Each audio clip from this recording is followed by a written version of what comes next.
You are so smart for tuning into today's episode of Why Isn't Everyone Doing This? This one is a doozy. The energy between Zach and I got so intense, so electric, that we actually blew out the electricity in the entire neighborhood. So that is why you're going to notice for the first 20 minutes, we have audio only. But you're going to notice just how things get heated up before we actually come back to video. So this is such a juicy episode. Please enjoy this episode of Why Isn't Everyone Doing This? With the amazing, brilliant Zach Bush. Dr. Zach Bush, who has transcended his identity of doctor, right. Who has reconnected to his identity as perhaps his greatest mission might be to leave his bones to the earth at an important place where the crystalline wisdom in his bones might offer something back to the planet, as if he has not already offered enough through his wisdom, his creativity, his devotion, his service, his eloquence, and his lifetime of helping humans to heal themselves, each other, and the planet. Maybe so. I'm so excited. I was saying to you earlier, I've never felt simultaneously so well prepared and so outrageously unprepared for what may transpire in this conversation. You're one of the most fascinating, interesting, captivating humans I've ever met. The first time I met you in person was at Arcadia about 1.5 years ago, where we were both speaking, where you were in fact in the audience, but don't remember. That's right. I was having a hard time staying on planet Earth at that time. Can you say a little bit more about that? What was happening? Well, there was a period of time where I was going through massive, personal upheaval and change, and coming out of relationship, coming out of a home that I had tried to build, and returning to a house and home that I had long built out in Virginia, log cabin out in the woods there that I built with my children, and kids all grown up at that point. And so you caught me there at a point of radical surrender, I think. And so my experience frequently in that time, and I'm not sure I've changed to a much different time at this point, but whether it's what's coming out of my mouth or coming out of somebody else's mouth on stage. I remember some of my best friends there, Charles Eisenstein, etc., and I don't remember a single word that came out of his mouth. I was standing basically on stage in the wings watching him speak. And, in the same way, I can't remember what you said. I can't remember what Charles said. I certainly can't remember what I said at that conference. And it's, I think that I was at the beginning of part of my, journey in which my mind was both out of necessity perhaps, but also I think by design, putting less energy into paying attention to the words and a lot more paying attention to the energy that transpires between the words. And for myself, that's been a huge relief, in my life, because for so long, I think, felt a deep need or a deep duty to deliver, mindful information that would, help people. So everything that I was saying and thinking was for the purpose of service, and that seems pretty good. It seems like a good thing, and it certainly did to me at the time. But what I found is I was ultimately emptying myself out, not realizing that there was an energy between the words that was there to ultimately heal myself before it would be of service to anybody else. And I thought if you'd asked me at that time, did you already crack the code on that kind of thing? I would absolutely. I'm much closer, but I think that I will know the day that happens fully, because I will suddenly appear different to myself, I think, is what will happen in that moment. And the public, I think, has seen different versions of, my trajectory and all that over the years, but I get glimpses of myself in a mirror, or myself, walking down a street and catching a reflection in a car window or something, where I'm like, that's the me I want to go after. That's the real me. It's ethereal right now. It's like there for a moment, and then I grasp, and then I see the same Zach. And so I think there's something about to happen to all of us in that we get this invitation from the soul to let go completely of all of the entanglement that we have with our previous human condition, which goes super, super deep. We can get into the science of that if you feel like it, but the way in which I am entangled with the last 400 generations of trauma of the human condition is in my genes, it's in my proteins, it's in my entire water structure, certainly in the bones that you talked about earlier. So it's much bigger than just epigenetics. It goes so far beyond just the epigenetics. This whole liquid crystal of a human body remembers the trauma, remembers the victimhood, remembers being a perpetrator, remembers that coin flipping again and again, and the horror that comes with being victim, perpetrator. And so the work that I have, you have, we have as a humanity is to come to terms with that, perhaps say, okay, this is who we are now. We are the expression of trauma that is the result of separation from nature. How are we going to make that conformational, transformational change such that something suddenly erases that entire lineage of trauma to express something new? And there is no way that I show up looking, feeling, sounding like the old version of myself the moment that happens. It'll be such a complete conformational shift that others will forget that I had a different expression, because it will be so beautiful. It will be stunning. And I will probably do that on the tail end of somebody else, breaking that threshold for us. Somebody's going to break that 4-minute mile, and as soon as somebody can run faster than the 4 minutes, then everybody seems to be able to do that. And so at that moment of confirmation where somebody lets go of fear, guilt, and shame, ignition of a new genetic expression of humanity occurs. It becomes infinitely easier for the rest of us to follow. And I am suspicious that I may come from a generation that can't do that, be the first one through the gate. I think that we are birthing on the planet right now a generation or generations that are far more free to do that conformational change. So what does conformational change mean? The root of it is conform. And so the current conformity that we participate in as a human being is ultimately the structure of water inside of a human cell. And when I say human cell, it's actually not at all relegated to the human condition. It just happens to be that we are the species that has decided to separate ourselves from nature, i.e. the divine, i.e. God, therefore needing spirituality and religion to try to find our way back to this thing. So as that species, we have done something that has changed the conformity of our cellular structures because the water changed. And that water... Inside of our bodies. Inside the water of the cells. Inside of a human cell. Inside of a human cell is not a liquid. It's a gel. The water that I've got in a cup here has to go through a major electrical conformational change to become... the plasma inside of a human cell. And that cytoplasm looks like jello, essentially. And that jello is capable of holding and necessarily is composed of very high electrical charge. And so there's an enormous amount of electricity, light energy inside of a human cell. Are you saying electricity and light energy? Or are you redefining electricity as light energy? Electricity is one dimension of light energy. So light is essentially expressed, as a wave or a particle.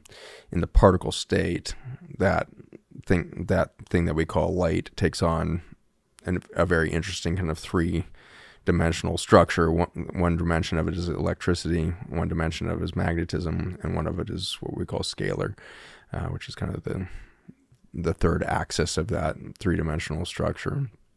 And so electricity in the particle state takes on this form. And then that particle state, it can be an electron, it can, be the vortical, power that would make a magnet work, all these things. And we experience this, right now it sounds like a boring science lecture maybe, but to make it less boring, this is what you experience in sex. And so sexuality is one of the access points that we have as a human being to make conformational changes happen at the cellular level. And so you can bring so much energy, electrical energy, into a single neurologic experience that we would call an orgasm, or even before orgasm, that heightened sensual experience of being turned on is a frequent term. But in medicine and in science, you can watch the energy field of the whole being radically change during that activation phase.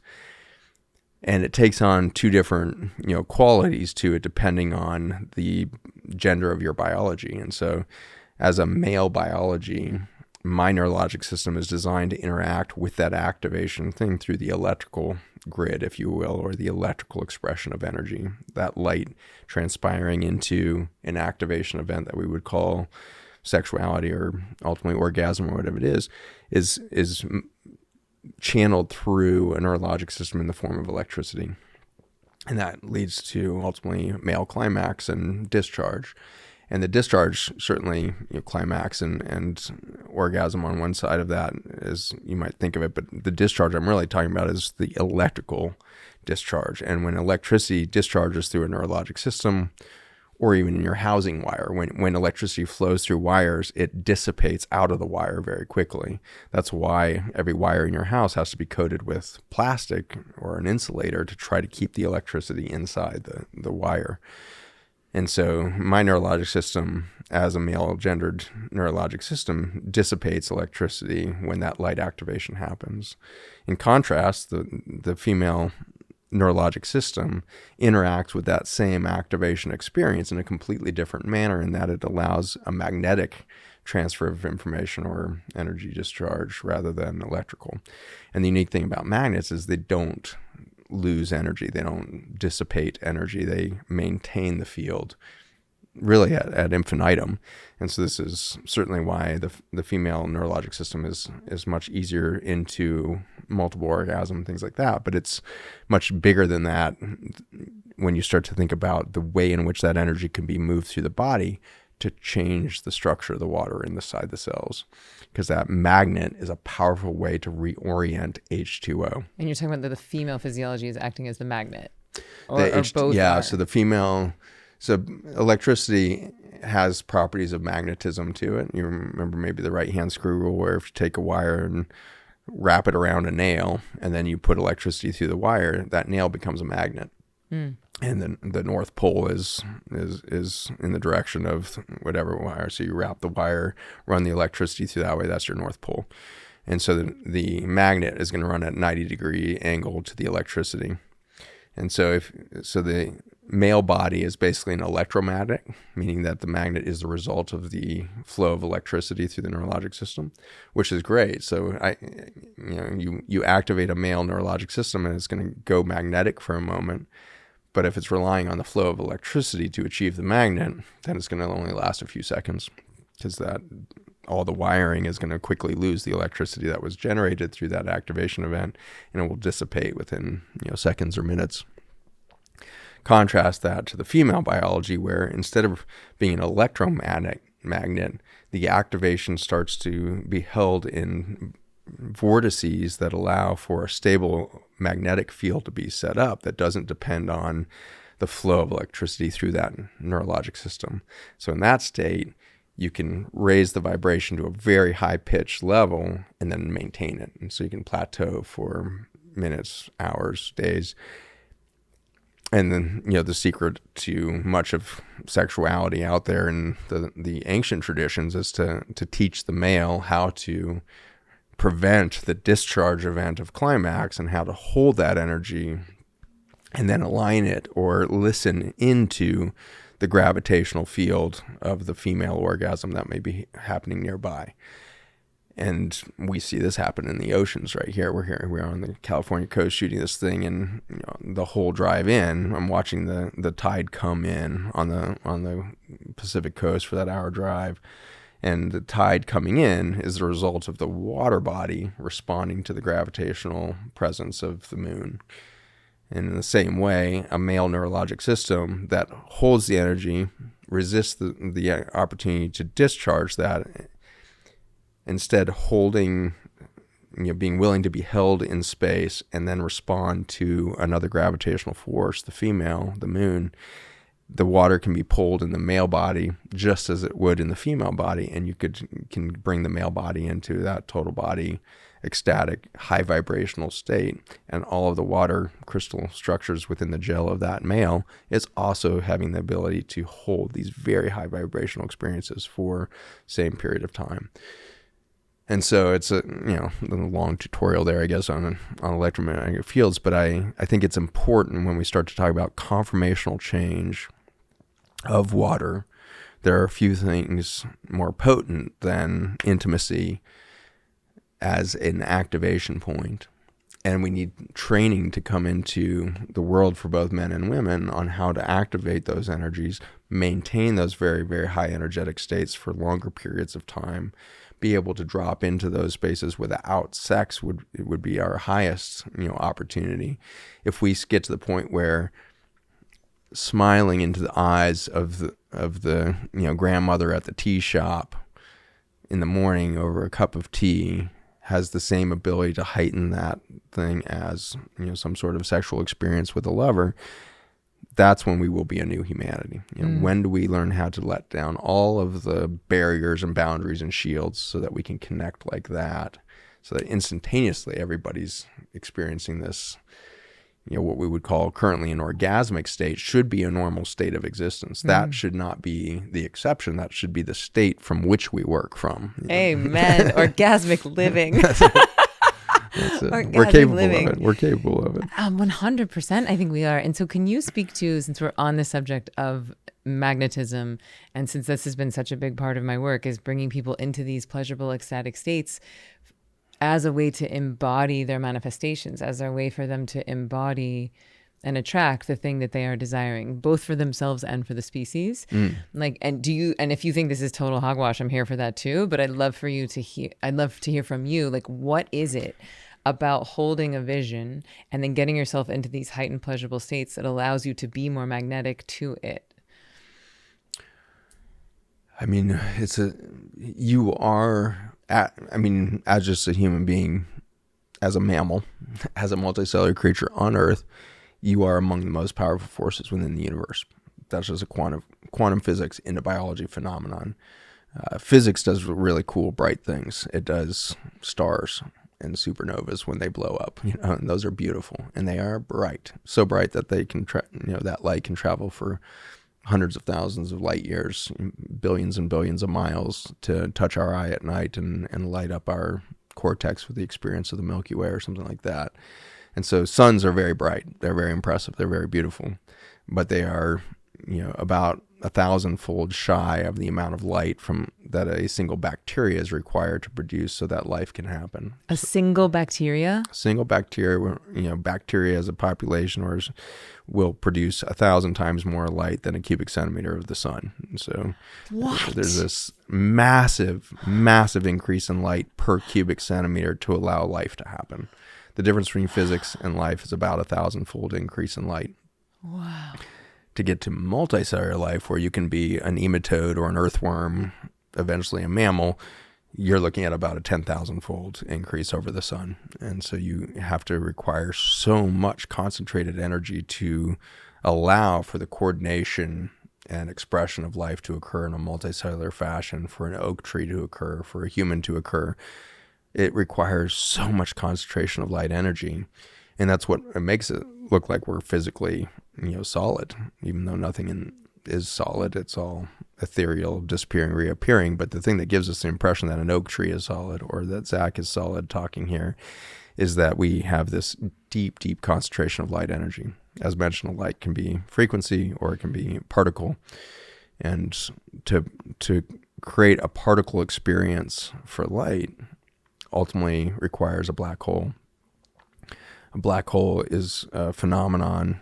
It's basically a geometry that occurs in vacuum space that allows light energy to be absorbed and then expressed as a particle.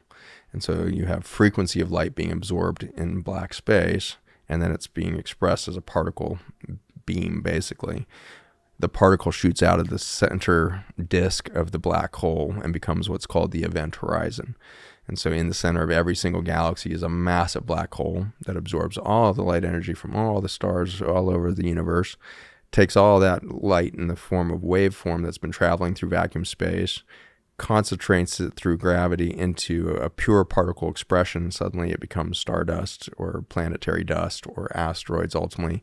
And as it spits all of that material out, the gravitational waves. So just rewind. The energy and the light is going into the black hole, and then the black hole is materializing it into matter. Into matter. Okay. Yeah. So you're taking light as a possibility of life into particle state. And so the black hole is the necessary first step. And then once you have particle, then you can start to coalesce that into planets, solar systems, et cetera, et cetera. And those will coalesce at very predictable distances from the gravitational center of the black hole. So your question was, why does it work to hold a vision and then heighten the body into these very high vibrational light energy states as a manifestation tool? How do you manifest that thing that's in your head? And the answer is by being human, A, you have an enormous amount of light energy pumping through you. B, by then bringing that from light in the waveform into particle state. I think that to do that, you have to activate every black hole inside your body. So we just had a fascinating black hole of our own. I think we had a little glitch in the matrix. Things got so intense energetically in here that all of the lights, all of the equipment, everything shut down in the middle of our podcast. First time that's ever happened to me or Blue, to my knowledge, because we share a studio. And so we lost a little bit of audio. So we're going to bring it back to this beautiful idea. Zach is in the middle of explaining how we have black holes inside of our bodies and how that corresponds to the black holes in the universe and how we can activate them to actually turn our energy into matter. Like I asked him the question, why do thoughts become things? Like how can we hold a vision and then activate the energy in our body to help to manifest it? And also in the interim, like while we had this beautiful break, we got to do a dance party. We got to have the hug of all hugs, which really teed us up to talk about so much of the divine masculine and divine feminine that I want to explore with you, and how healing this holy grail inside of ourselves can help us to heal the planet and humanity. But so just to ask you the question again of like, how is it that holding a vision and then creating these elevated states of energy and pleasure in our bodies, how can that help us to manifest our reality? And how on earth are we activating the black holes inside of our bodies? Yeah, so the existence of these black holes is a pretty recent discovery. Astrophysicist Nassim Haramein. Inside of our bodies, or the ones in the universe? In our bodies, yeah. And the universe. I mean, in the scale of human scientific exploration, everything's a blink in time here. So it's only in the last century of our 300,000 year journey that we came to really describe scientifically or mathematically the black hole in our Homo sapien journey. Obviously, this planet has been exposed to that level of science and thought, many times over. Probably that would have created something like the pyramids that we've recently seen and things like that. There's technologies that have existed on this planet that we don't have today. So to suggest that this is the first time science has thought of it, well, it's the first time our human conscious version of it right now have uncovered these truths around black holes. But you think of Stephen Hawking or some of the other astrophysicists who were defining the black holes out in space. Nassim Haramein, as a theoretical physicist, really was working on that kind of intersection between, if that's true there, how is it true down here on Earth? How is it true in a single water droplet? How is it? So he was observing nature and looking for that fractal truth. So if black holes can take light and turn it into matter, how can our bodies take thought or energy and turn it into matter? Yeah, so it turns out that Nassim has been able to demonstrate that the proton that exists inside the nucleus of every single atom that forms every single molecule that forms every single cell. And at this point, you're in quadrillions and quadrillions and quadrillions of atoms in a single human body. And each of those functioning as a black hole is taking light in the frequency of wave and then converting it to particle to create a human cell or create a single atom. And so this phenomenon of black holes turning the light wave into particle is happening all of the time at the galactic level and at the atomic level of a single atom cell. And so what then does that particle become relates then to that image in your head. Because when you can imagine something, when you put your basically, it's interesting to step back for a second and just think about what is imagination. Imagination is a phenomenal thing where you start to bring into form something that does not exist yet in our three-dimensional reality, and then you hold that. But you can see it. You can see that thing. You can look at it from multiple angles. You can think about how the energy of it might feel emotionally. You can look at it physically, and so maybe that's, the job of your dreams, or the home of the dreams, or the partner of your dreams, whatever you're trying to manifest there.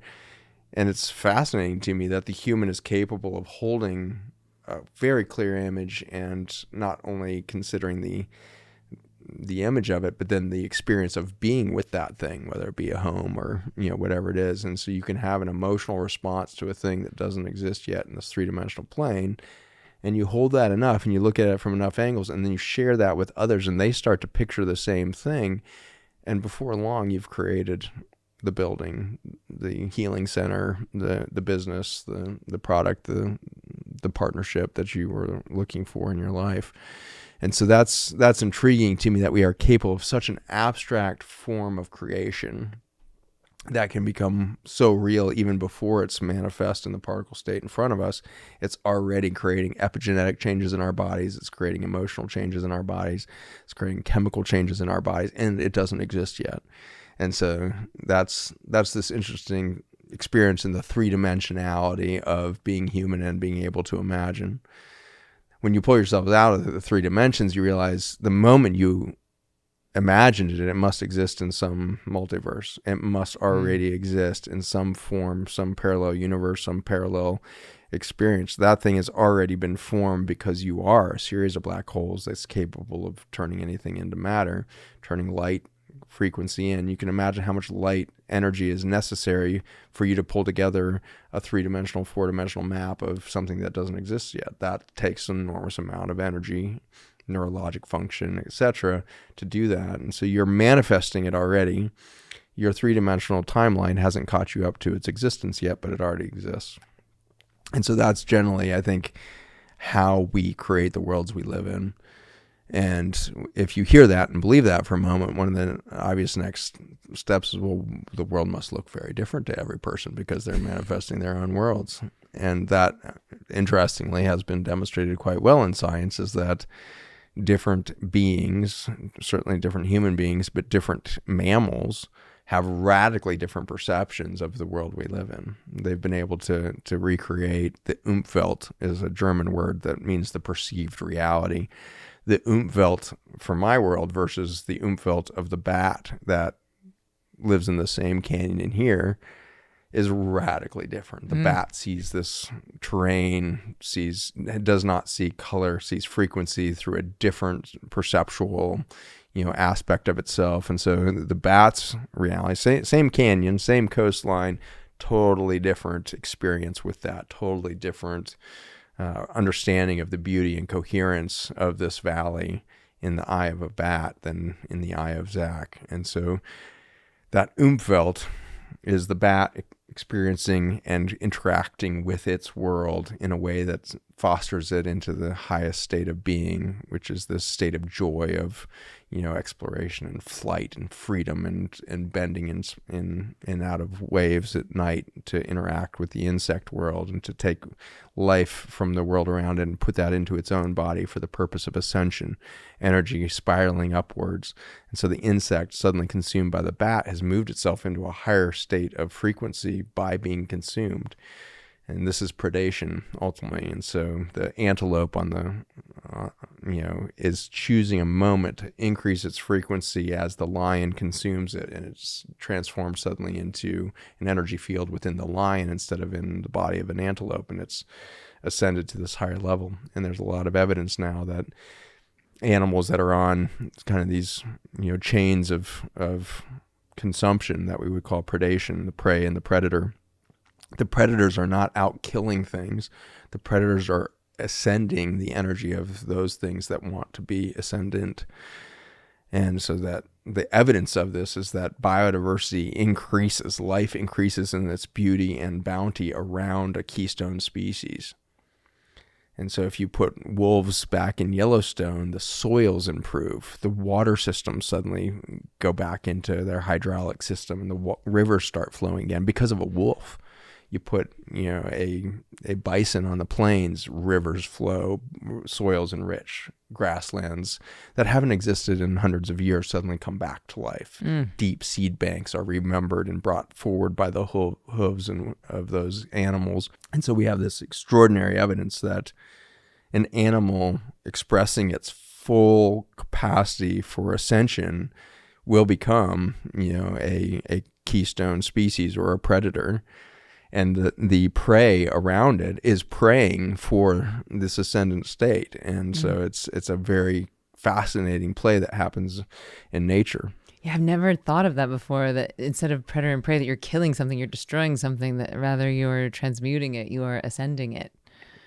And it's been seen so many beautiful stories. But one of my favorites, Victor Schauberger, one of the greatest minds of the 20th century, he was not in the halls of academia. He was not some, incredible, biologist out there as a cardiologist or something like that. He was a forester, 5th generation forester in the mountains of Austria, and he made breakthroughs in observation that had foiled and befuddled scientists for hundreds of years.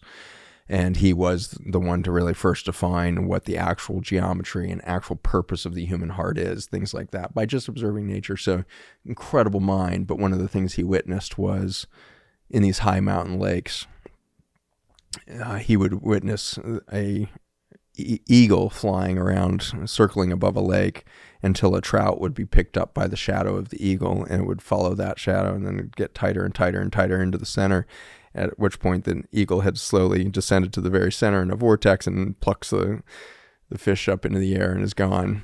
And so he saw that hunting technique, and he published it and thought it was amazing.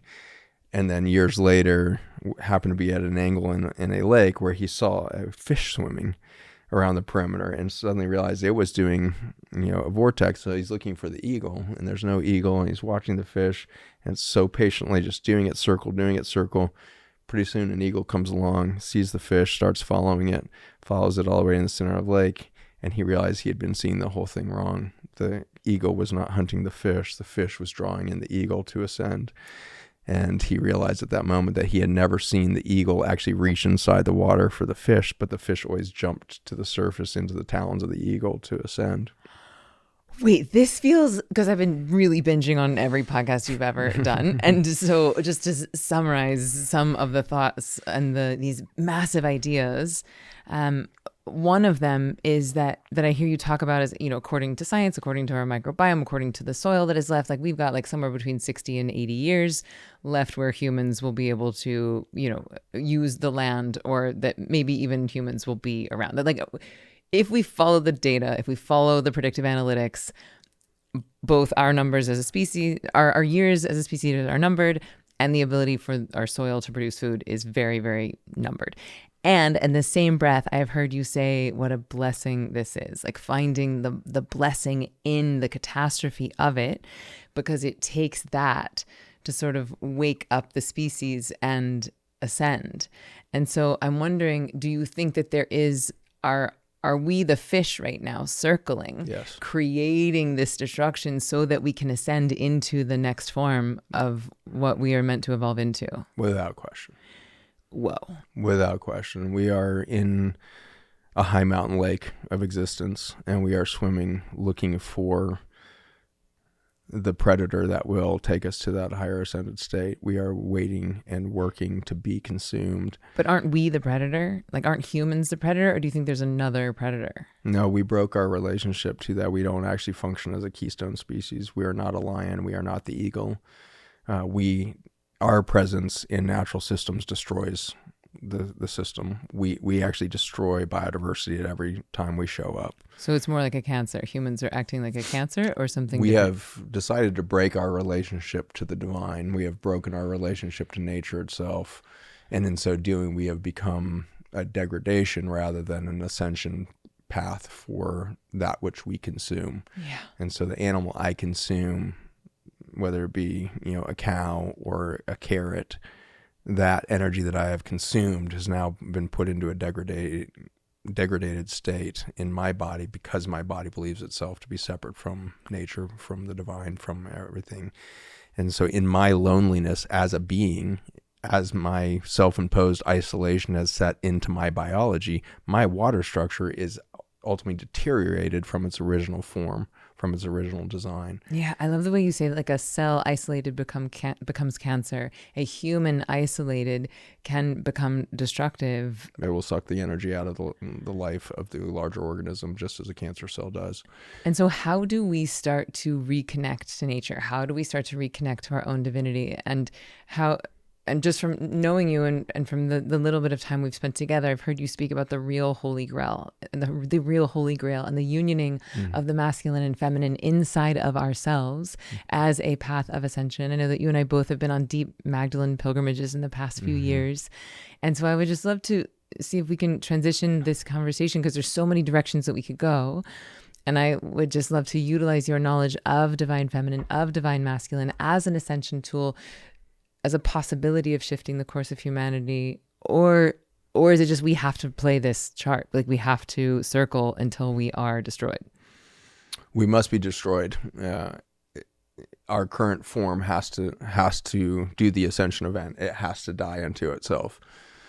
But how we die is up to us. Yeah, the question is, what predator are we looking for, I think, to create the predation event? And the options would be, the predator could be the planet itself, to reconsume the energy of our species as we die out, as we go extinct. That's the current course we're on. If you look at the scientific data across, the fertility of soil versus the fertility of humans, down to the year, pretty much going towards the same termination event. And is that also in the same level of extinction of indigenous populations? Yeah, all of it. Anything that suggests biodiversity. So anything, the biodiversity of our indigeneity. So humans all over the planet, we developed place-based cultures that expressed art, spirituality, dance, song, chant.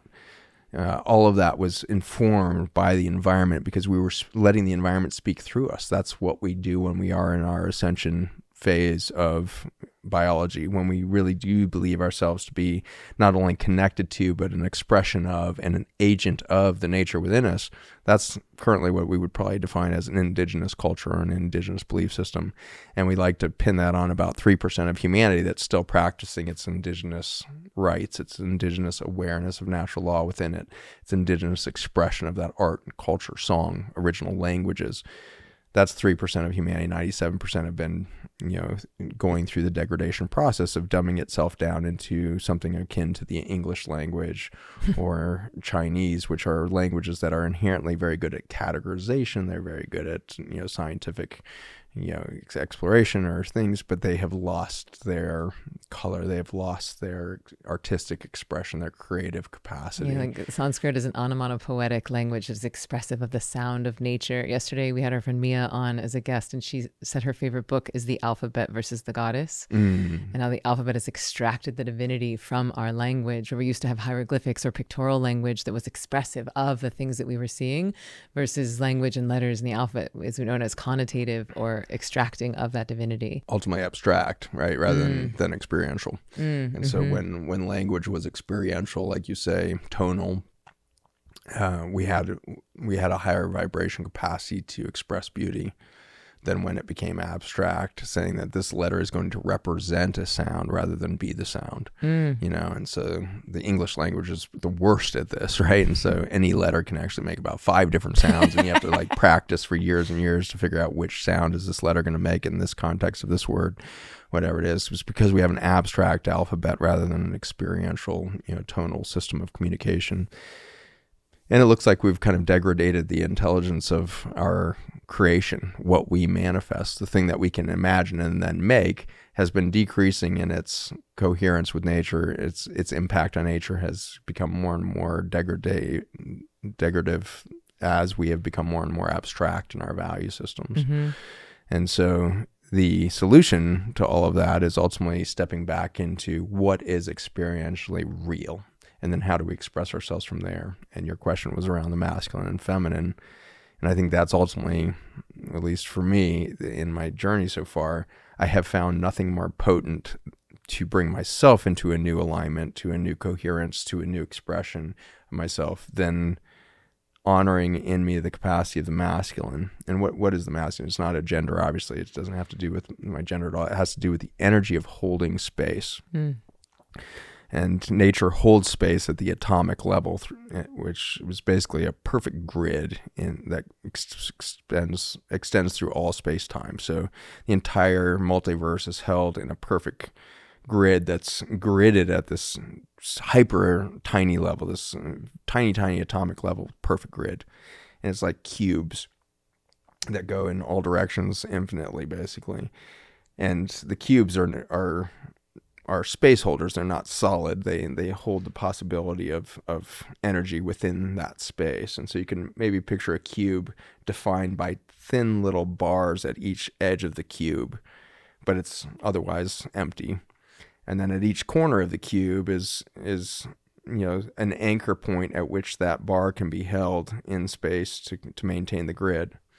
And for a moment, it looks like nothing of interest or can be coming out of that grid because it's so monotonous, it's so boring, until you pour the feminine through it. And feminine energy is ultimately the movement or the flow of energy without boundary. And so the feminine aspect of yourself knows no straight line, it knows no boundary, it knows no limits to its movement, to its dance, to its flow.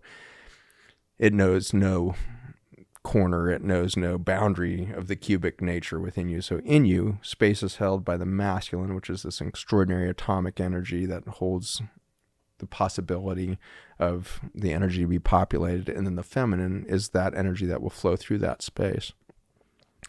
And interestingly, the feminine will just drop through the grid in an infinite straight line unless it is dancing with the masculine within you. And so the masculine grid has the capacity to move its boundaries at diagonals. And so you can imagine that cube is pretty boring. Energy just falls straight through it until one of those bars flips from the edge of the cube down diagonally to the opposite corner down there.